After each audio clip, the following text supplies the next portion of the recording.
What's up, everybody? Welcome back to the channel. Dude, you probably thought I wasn't even going to upload today, but guess what? You're wrong. Sidebar, I've literally been uploading every single day, at least once or twice a day for this whole entire year, and I didn't want to stop now. But I did want to hit on something that was kind of surprising to me, and it all pretty much stemmed from the iPhone 11, iPhone 11 Pro, and iPhone 11 Pro Max keynote that happened literally not even a week ago, like a couple of days ago. And within that keynote, as you guys know, Apple released their new iPhones, and everybody was so happy and also so sad because of the improvements, the non-improvements, whatever the case was. A lot of people were also sad that they mentioned a one more thing and they never released it, but that's a side note. After a couple of days of kind of sitting on this news and everything, I realized that I literally love my iPhone 10 even more than before this iPhone 11 keynote. And I was watching the keynote, and these last couple of days I've just been looking and reading about people's reviews and opinions, and even looking at more videos from Apple that they've released about these phones and rewatching the keynotes. And I'm like, dude, the iPhone 10, the phone that I currently use as a main phone, that's the main reason why I'm making this video,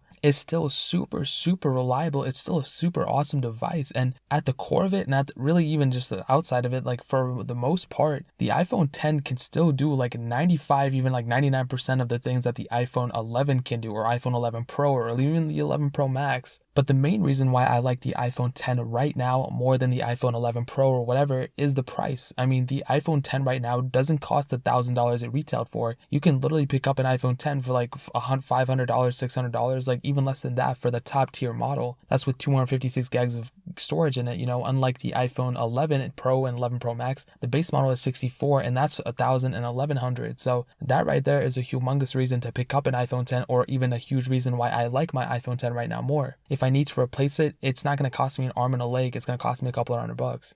Also, 3D Touch. Apparently, Force Touch is disabled on the iPhone 11 Pro and 11 Pro Max. You cannot 3D Touch or Force Touch on an icon or whatever. You do have haptic feedback though, which is pretty much the similar thing, or haptic touch, which is the similar thing that was on the iPhone 10R.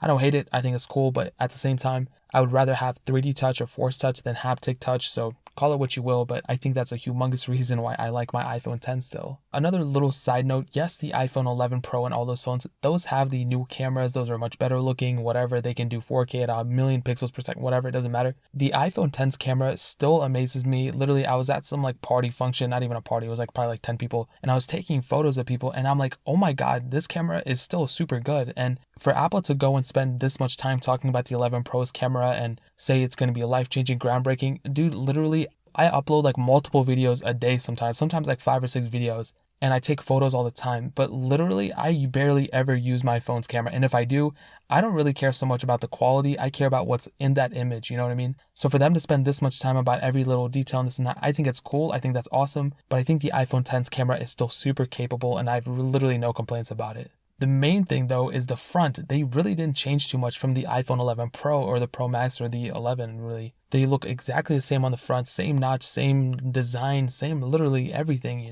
They could have changed something, but they really didn't for the front. The back, obviously looks a little different, but when I'm looking at the front of the 11 Pro or 11 Pro Max, that's going to have pretty much the same type of screen as my iPhone 10, except the Pro Max that's a little bit bigger. But for the Pro, same size screen, same resolution, same OLED, same everything. There's no difference. And because of that, there's no reason to be jealous of the iPhone 11 Pro, because the iPhone 10 can still do exactly, for the most part, I have the same viewing angles, I have the same screen resolution, I'm getting the same picture on a live iPhone 10 that I am on the iPhone 11 Pro. Now, this is more of a theory of mine, but I've been saying it since even the iPhone 10's release. I personally do believe that the iPhone 10 is going to get the same iOS updates as the iPhone 10s. Now, the reason that's super important is because that was just the past model. The iPhone 11 Pro, in terms of software updates, will outlast the iPhone 10, I'm pretty sure, but that's not going to mean that the iPhone 10 is going to be super outdated anytime soon. It's really only going to last at max 2 iOS versions maybe, but I'm pretty sure it's only going to be 1, because the iPhone 10 didn't get released with iOS 11 right on the dot. It got released with 11.1 a couple months later. And because of that, the 10s and the 10 have a lot more in common than a 10 and an iPhone 7. So I'm pretty sure Apple's going to keep extending that iOS support at least past the iPhone 8 and 8 Plus. In my opinion, they could, make it go further, but right now how I'm saying it, that might be a topic of discussion, but that's still a huge reason why I like my iPhone 10. It's going to get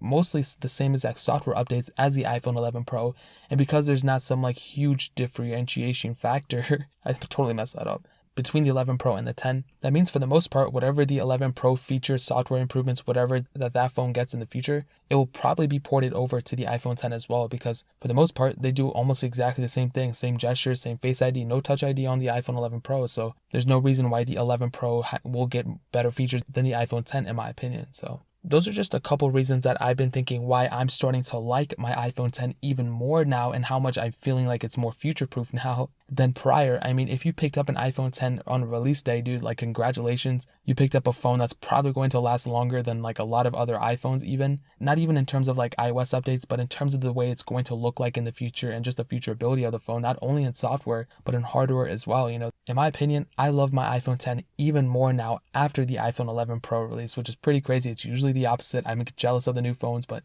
in this case, not so much. So that's a little bit of an update. If you guys have any questions or anything, leave it down in the comment section below. Hit that like button, that would mean so much, but definitely hit that subscribe button. Every single subscriber that we get really does count, so it means so much if you guys can hit that. Also, check out the other links down in the description as well. My Twitter, my Instagram, my second channel. All those links are linked down below. I'd really appreciate it if you guys could check it out. But more importantly than everything else, I love every single one of you guys. Hopefully I'll catch you guys in the next video. Peace out till then.